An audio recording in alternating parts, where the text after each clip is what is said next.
Contact Entreprise vous présente Libreco.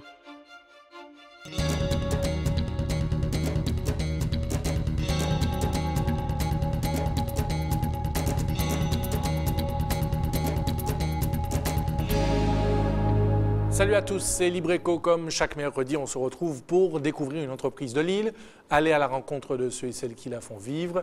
Voici donc le sommaire de ce soir. Samir, une entreprise locale spécialisée dans la miroiterie et la menuiserie aluminium, est présente depuis 40 ans chez nous.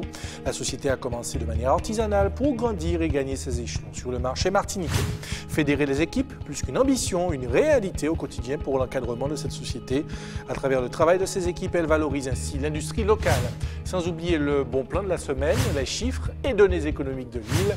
Vous êtes prêts? Nous aussi. Libreco, c'est parti. L'histoire de l'entreprise que nous allons découvrir à présent retrace bien les différentes révolutions que l'industrie martiniquaise a connues, ces obstacles qu'elle doit parfois surmonter, mais aussi cette force, cette légitimité sur le marché local. Anne-Sophie Bélanger avec François Brigitte et Mathias Delay. Monter, descendre, ouvrir, fermer, oui d'accord c'est un jeu d'enfant, mais avouez-le c'est plutôt grisant. Ces fenêtres intégrées dans le mur ont offert un gain de place, elles sont surtout un produit local et sur mesure. À la demande du client, nous avons pu répondre sur des dimensions donc à ses mesures et sur de grandes capacités, notamment le fait de pouvoir avoir un verre de grande surface sans obligatoirement ajouter de traverses intermédiaires, ce qui couperait également la vision au niveau de la vue dans la maison. Le sur-mesure, c'est le fer de lance de Samir, une industrie locale où l'histoire d'un petit poussé qui en 40 ans s'est hissé au sommet, leader dans son secteur d'activité principal, la miroiterie. Un secteur que l'automatisation a révolutionné. Aujourd'hui, c'est à partir de cet ordinateur que se pilote la production. Grâce à ce logiciel, une infinité de formes possibles. Il n'y a que des particuliers qui viennent demander ce genre de forme. Parce que ils trouvent ça qui sort de l'ordinaire. Au lieu d'avoir un rectangle en rectangle, un rond, un ovale, voilà, c'est une forme qui plaît éventuellement. Il suffira d'un clic pour que son projet soit concrétisé. Un vent de modernisation qui a bouleversé l'organisation de l'entreprise. C'est un gain de temps et forcément c'est un gain de productivité. S'adapter, innover, mais aussi se diversifier. Samir a investi la menuiserie aluminium. C'est sur ces établis que les profils sont débités, usinés puis assemblés. Un secteur où la concurrence des produits importés est rude. Alors ici, à chaque poste, on a choisi de s'équiper. Par exemple, cette nouvelle scie à 2 têtes qui permet d'optimiser la productivité. On fait exclusivement donc du sur-mesure. Donc c'est vrai qu'à chaque moment, il faut toujours pouvoir en fait modifier les dimensions par rapport aux différentes fiches de débit. Et ça nous demande donc d'être beaucoup plus rapide pour pouvoir, parce que chaque fenêtre chez nous ou chaque porte est unique. La rapidité, c'est devenu une nécessité sur un marché en crise où la réactivité est aussi un gage de compétitivité. Ce poseur est venu récupérer une commande, pas de temps à perdre. Pas commode.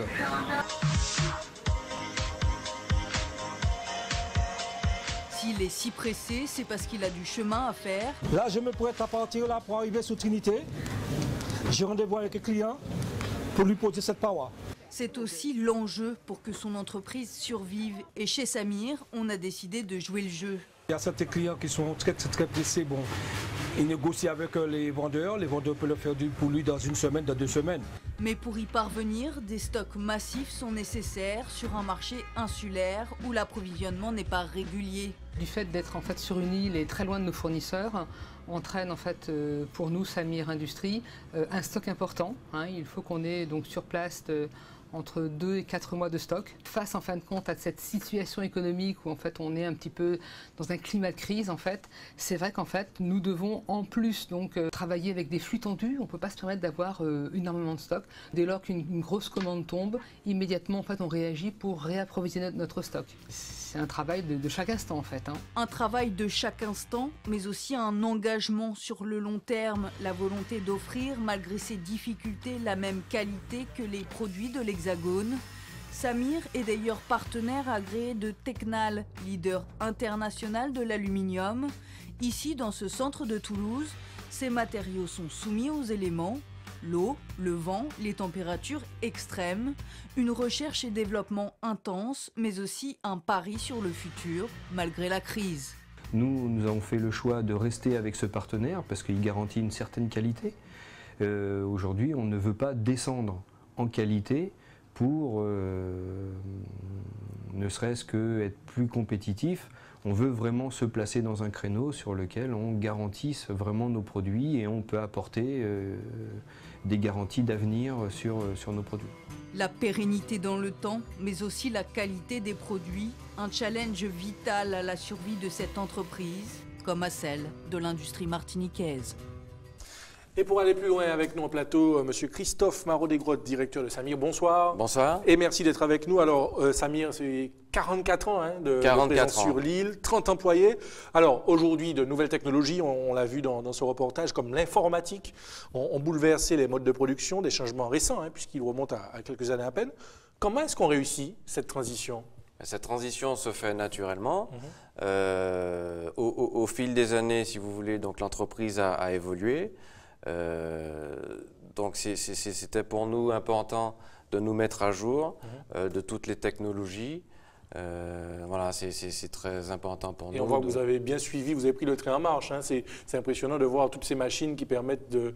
on peut se livrer aujourd'hui à toutes les folies. Je veux réaliser un cœur, je veux réaliser une étoile en vitre. Enfin, tout est possible aujourd'hui. Tout est possible avec nos machines. Il faut savoir que Samir a débuté vraiment de façon artisanale au départ. Donc c'était une équipe de 6 personnes. Le verre arrivait sur des caisses en bois, donc le dépotage se faisait à la main, la manipulation se faisait à la main, les calculs pour les prix de vente, enfin tout se faisait manuellement, de la façon artisanale. Et ça a bien changé depuis. Ça a bien changé, voilà. Et alors, l'avantage en plus, c'est que le client chez vous, il peut voir, il peut toucher, dans le cadre d'un showroom, en fait, que vous proposez au public. Là, on peut toucher du doigt la réalité des produits que l'on souhaite acheter, c'est bien cela? Absolument. Donc, à Samir, nous avons un magnifique showroom où nous présentons tous nos produits. Le client, effectivement, peut venir et visiter et faire son choix de produits. Donc ça, c'est un plus que nous avons, effectivement. Alors, on évoquait les nouvelles technologies. Elles ont modifié, je suppose, l'organisation de l'entreprise, notamment les relations entre les différents services. Comment ces services-là ont fait pour s'adapter au fil des années aux évolutions? Si vous voulez, l'informatique est très importante pour les entreprises. Donc ça permet une fluidité de l'information, une exécution plus rapide des choses. Effectivement, au travers les services, ça facilite l'organisation. Donc les choses se sont faites naturellement avec de la formation et puis de l'implication du personnel et de la persévérance. Tout ça dans l'intérêt du client, parce que forcément, le client qui arrive, qui souhaite, qui a un projet, l'information circule entre les services. Et tout le monde s'y retrouve. L'entreprise est plus, elle est mieux organisée, plus réactive. Et le client, effectivement, il pourra bénéficier d'un service plus rapide, il aura sa commande plus rapidement. Alors, lorsqu'on analyse le contexte actuel du marché, vous devez faire face à la concurrence massive des produits importés. Aujourd'hui, face à ces produits importés, quelle peut être la force du produit local, le fameux PIL, comme on dit? Le produit local, aujourd'hui, il est connu et reconnu de qualité. Donc, il a aujourd'hui une très bonne image et une légitimité. Donc, la force, c'est sa qualité. Chez Samir, donc on est une entreprise locale, donc le client il aura un conseil, donc on parle là de proximité, il aura son conseil, que dire l'avis des professionnels. Mais alors vous parlez de qualité, mais souvent lorsqu'on parle de produits locaux, certains avancent la question du prix et on dit que le produit local est plus cher. Mais ce n'est pas vrai, c'est une idée reçue. C'était peut-être vrai il y a quelques années. Il faut savoir que nos entreprises industrielles locales se sont mises à jour de toutes les technologies pour nous permettre de répondre au mieux et de fabriquer dans des délais plus courts nos marchandises. Donc cela permet effectivement une baisse de prix. Aujourd'hui, le chef d'entreprise doit trouver toutes les solutions, il doit anticiper pour l'avenir. Donc c'est son rôle comment dire, de trouver toutes les solutions techniques pour s'aligner finalement au niveau tarifaire aussi. Voilà. Donc effectivement, on va trouver certainement des produits moins chers. Maintenant, il faut comparer ce qui est comparable. Donc comment dire, à qualité comparable, on est au même prix. En tout cas, vous mettez en avant la qualité au niveau du produit local. C'est très important pour nous. Alors, 2 chiffres un petit peu pour illustrer la réalité de l'industrie en Martinique.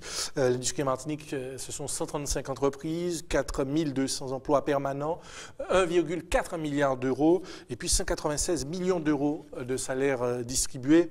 Il faut noter aussi cet autre chiffre, le chiffre d'affaires d'ailleurs de l'industrie depuis 10 ans chez nous, 1,4 milliard d'euros, soit 8% du produit industriel brut, avec une évolution, vous le voyez sur ce graphe, de plus de 900 millions d'euros depuis 2002. Alors, Samir existe depuis plus de 40 ans, on l'a dit.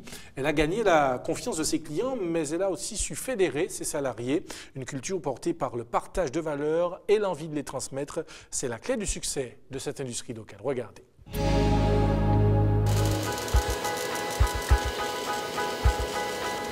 Cette précision du geste, c'est le reflet de près de 40 ans d'expérience pour Christian. Il travaille à Samir depuis 1975. Il a connu une époque où tout était réalisé manuellement, puis la révolution des premières machines. Avant, c'était différent. Pourquoi? Parce qu'on n'avait pas tous les matériels qu'on a maintenant. On pouvait travailler qu'à la main. C'était plus difficile. Mais je crois que j'ai appris parce que c'était quelque chose de formidable. Quand je voyais découper le verre, j'avais un amour pour le verre. Et quand ils m'ont appelé, j'ai dit oui, tout de suite. Et jusqu'à ce jour, j'ai un amour pour le verre. Quelquefois, c'est ce qu'il y a à faire là-dedans. Ça m'a apporté beaucoup parce que ça m'a apporté l'écoute, comment travailler, comment aider les autres surtout. Et voir avancer notre entreprise parce que je crois que dans la vie, il faut savoir prendre les choses d'un côté et de l'amener de l'autre côté. Et c'est ça ce qu'on a essayé de faire à la Samir, avec tout ce qu'on a tout ce qu'on a pu faire et voilà la réalité qu'il y a maintenant, l'évolution qu'on a à la famille. Je crois que c'est une entreprise qui peut aller encore plus loin sans qu'il y ait du monde derrière pour faire avancer l'entreprise. Samir, c'est aussi devenu une entreprise intergénérationnelle. Sur cette photo, les papas de Steven et de Sylviane, 2 salariés aujourd'hui retraités qui ont bâti les fondations de l'entreprise, mais ont surtout donné à leurs enfants l'envie de poursuivre l'aventure. Ce sont des gens qui aimaient beaucoup leur travail, qui aimaient surtout l'entreprise où ils travaillaient. Ça nous a permis aussi de connaître l'entreprise à travers nos parents et on a envie aussi, je pense que pour Steve c'est pareil, on a envie de continuer à faire perdurer cette entreprise-là. Parce que bon, grâce à eux, parce qu'ils ont eu des hauts et des bas, ils ont quand même tenu. Tout à fait. Alors, qui fait que jusqu'à maintenant nous sommes encore là. Une mémoire, la transmission de valeurs qui sont aujourd'hui une force vive pour se tourner vers l'avenir. Aujourd'hui, on intègre une entreprise, c'est vrai que j'étais pas là au démarrage, mais on tient compte également en fait de tout le passé de cette entreprise pour créer le présent et surtout en fait s'orienter pour créer l'avenir. Alors, M. Marot-Desgrottes, on l'a vu, une grande implication de tout le personnel, de toutes les équipes autour finalement de la valorisation, la promotion du produit de l'industrie locale. Vous avez choisi de vous positionner sur des produits de qualité, sur du sur-mesure. Est-ce que c'est un choix qui paye aujourd'hui? Absolument, c'est très important pour nous, c'est un choix qui paye. Nos 44 ans d'années et la fidélité de nos clients le prouvent bien. Ce que je voudrais juste peut-être ajouter, c'est que l'industrie locale est aujourd'hui pourvoyeur d'emplois. Donc j'invite les consommateurs à consommer local. Ben, ne serait-ce que chez vous, c'est 30 emplois quand même, on le voit. C'est une équipe de 30 employés, effectivement, donc des collaborateurs exceptionnels. Et motivés, on l'a bien vu sur ce reportage. Autre point qui concerne les téléspectateurs, quand on parle de ce type de produit, ce sont peut-être les spécificités. Est-ce qu'il y a des normes qui régissent ces produits? Chez nous, on sait qu'on a des conditions climatiques, hein, le vent, les cyclones, etc. Est-ce qu'il y a des normes qui régissent justement ces produits? Absolument. Donc là aussi, c'est un domaine très important. On est dans le métier du bâtiment, donc on ne peut pas faire n'importe quoi. Il existe une norme anticyclonique. Il faut savoir donc, que les produits de menuiserie sont soumis à des vents et des pressions extrêmes. Donc c'est dire quoi? Qu'il y a des tests qui sont faits au préalable? On est en zone cyclonique, donc ça il ne faut pas l'oublier. Donc il existe des normes qui sont comment dire, plus exigeantes que les normes qu'on peut trouver en France métropolitaine. Donc concrètement, les produits sont testés donc, chez notre fournisseur sur des bancs d'essai. Mais justement, puisque vous parlez de ce fournisseur, un fournisseur réputé de l'Hexagone, on en a parlé dans le reportage, est-ce que ça permet de bénéficier d'une importante recherche justement de développement? Et comment nos spécificités locales, climatiques notamment, sont-elles prises en compte? Parce que effectivement, là-bas, alors ce fournisseur a une réputation qui n'est plus à faire, mais est-ce qu'il tient compte de nos spécificités? Bien sûr, alors avec Tecnal, Samir est agréé aluminier et Tecnal. Donc nous utilisons la marque Tecnal. Quand vous dites aluminier, pour l'aluminium, je suppose. Pour l'aluminium, voilà, pour la fabrication des menuiseries aluminium. Donc Tecnal, c'est une énorme entreprise, c'est le numéro 2 européen. Donc effectivement, avec Tecnal, nous bénéficions de ce service de recherche et développement. Tout ce qui est innovation, donc Tecnal va nous proposer des solutions. Concernant donc la qualité, là effectivement Tecnal au sein de sa structure a un banc d'essai, donc c'est le plus gros banc d'essai d'Europe, donc ça c'est très important. Et dans ce banc d'essai, tous les produits sont testés. Avant qu'ils n'arrivent chez nous, ce qui garantit, je suppose, une certaine fiabilité et garantie pour les clients. Vous vouliez rajouter? Oui, simplement, vous me posiez la question des spécificités locales. Effectivement, donc, on est en zone cyclonique.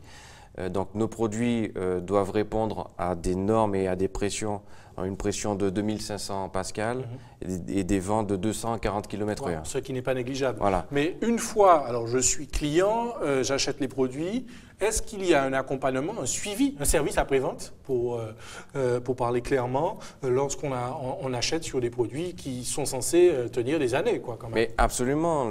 Avec Samir, donc, nous avons donc, la proximité, on l'a dit, donc tout ce qui est conseil.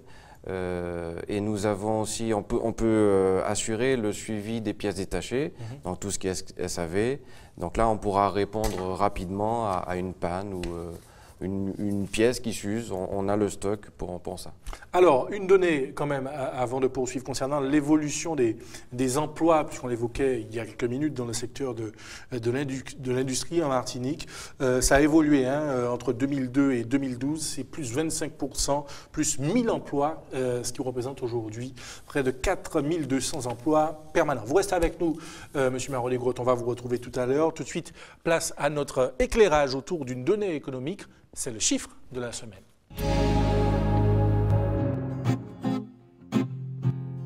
Concrètement, cela signifie que depuis 5 ans, 500 emplois et 830 chambres ont été perdus.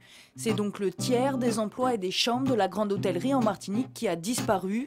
Et depuis 10 ans, c'est près d'un hôtel sur 2 qui a fermé ses portes. L'agonie de tout un secteur qui se poursuit, c'est au tour de 2 hôtels de la Sémaville d'être placés en redressement judiciaire. Le Diamond Rock et l'Hôtel Club des Trois-Îlets, 63 salariés pour le premier, 28 pour le second. Des emplois menacés et un modèle à revoir. En effet, aujourd'hui, avec une saisonnalité de plus en plus marquée et une haute saison de plus en plus courte, impossible pour les professionnels de l'hôtellerie de tenir le cap. Allez, on poursuit comme tous les mercredis, on découvre un concept innovant, un porteur de projet. C'est le bon plan de la semaine. Oubliez le stress et les paillettes de la vie urbaine. Retour aux sources dans une ambiance simple, chaleureuse et surtout authentique. Chaque vendredi, The Place to Be, c'est Lacou Tranquille. On a créé un espace au sein d'une exploitation agricole où on fait des événements culturels et notamment du ballet tous les vendredis.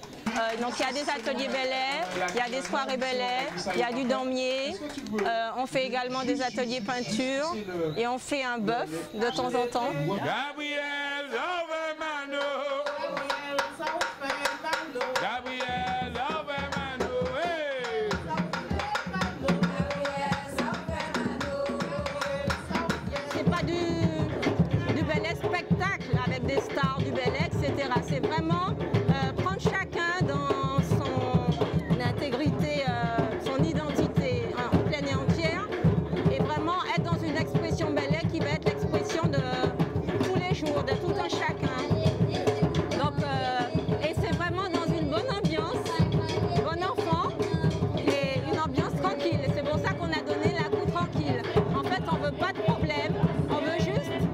bien et être dans une expression identitaire des plus simples et des plus essentielles.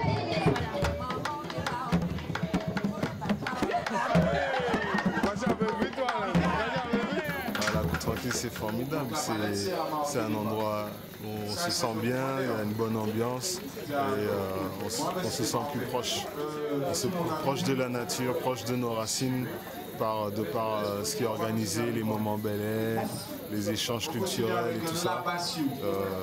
La Cour Tranquille, c'est là qu'il faut être. Un lieu enraciné et ouvert au monde avec des visiteurs venus de la Suisse, du Brésil, des États-Unis. Exemple avec Camille, une américaine amoureuse du Bel Air. J'aime la Cour Tranquille, je suis très contente. J'ai trouvé la Cour Tranquille et Renaud et Nadine très sympathiques parce que je suis américaine et pendant ma première fois à la Cour Tranquille, ils m'ont dit bienvenue, dansez, venez danser. J'ai rencontré beaucoup de personnes à la Cour Tranquille et mes amis maintenant. C'est bien pour moi apprendre le ballet. Parce que je suis très timide quelquefois et mais Renaud et Nadine m'a donné la confiance pour danser. C'est bien, Kimi, c'est bien. Là, Quand la musique est bonne, elle ne s'arrête pas, les corps s'expriment et l'art culinaire aussi avec une multitude de plats appétissants. Il y a la soupe offerte tous les vendredis. On a un cuisinier à notre disposition. La récolte qui est faite, on la vend pendant nos événements. Donc c'est là où la culture vient rejoindre l'économie. La Cour Tranquille, c'est aussi l'occasion de découvrir d'autres danses traditionnelles. Ce soir, c'est Chopagra, littéralement le cœur dans le panier, qui est venu de Guyane partager sa culture.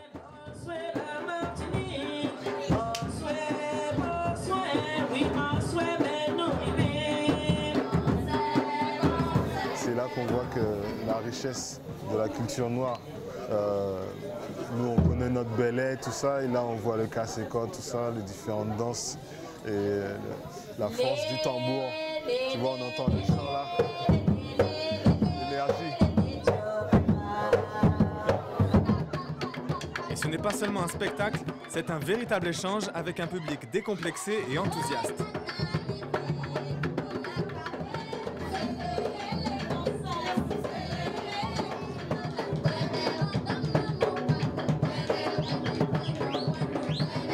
De ces moments-là venus et puis nous quand dans ces belles nous avons servi manger qui a sorti du jardin poisson nous pas ça tuer donc nous avons pêché au bord ces pêcheurs mais l'objectif c'est vraiment de développer une essence martiniquaise et de faire exprimer une essence martiniquaise à la Cour Tranquille on fait du bel tous les vendredis soirs.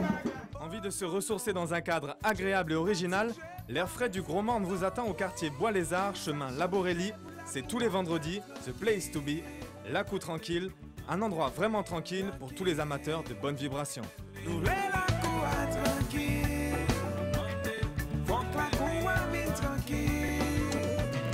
Alors, on arrive quasiment à la conclusion de cette émission. On retrouve Monsieur Christophe Marot-Desgrottes. Deux mots. D'abord, vous avez développé deux secteurs d'activité différents, mais complémentaires. Hein, on l'a dit tout à l'heure. La menuiserie aluminium est un secteur très concurrentiel. Aujourd'hui, quelle est votre stratégie de développement? Comment faire la différence? C'est pas négligeable. Voilà, donc on a parlé de menuiserie aluminium, mais il faut savoir que nous fabriquons aussi de la menuiserie PVC. Donc, face à la crise, à la situation qu'on a connue en 2009, donc là, il a fallu trouver des produits moins chers. Donc on a lancé effectivement les produits de PVC, enfin en menuiserie PVC.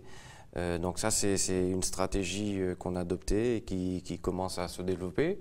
Donc les perspectives d'évolution, on va continuer nos investissements pour être encore mieux organisés, plus compétitifs. Donc en termes de matériel, de table de découpe, enfin il y a beaucoup de choses.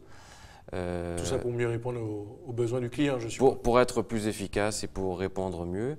On a donc un projet aussi d'agrandir notre showroom pour pouvoir présenter tous nos produits de meilleure façon. En tout cas, bon courage pour la suite. Vous saluerez l'équipe et on l'a vu tout à l'heure, toujours motivé, dynamisme au sein de ces effectifs. Merci en tout cas, M. Marot-Desgrottes, d'être venu nous parler de votre société. Et puis, à très bientôt en tout cas. Libreco est quasiment terminé, mais juste avant, comme chaque semaine, l'actu Contact Entreprise. Mercredi 24 avril, Contact Entreprise participe avec le MEDEF au Forum des métiers du couvent Saint-Joseph de Cluny. Vendredi 26, c'est M. Samuel Perrault, président de la Ligue de Martinique de football, qui sera l'invité de ce nouveau déjeuner débat de Contact Entreprise. Il traitera du thème « Le sport, facteur de cohésion sociale », l'exemple du football. Et puis samedi 27 avril, Contact Entreprise participe à la matinée cyberemploi organisée par la cyberbase du Gros Morne. Voilà, en espérant que vous avez pris bonne note, Libreco est maintenant terminé. On se retrouve la semaine prochaine, même heure, même antenne. Très bonne soirée sur ATV.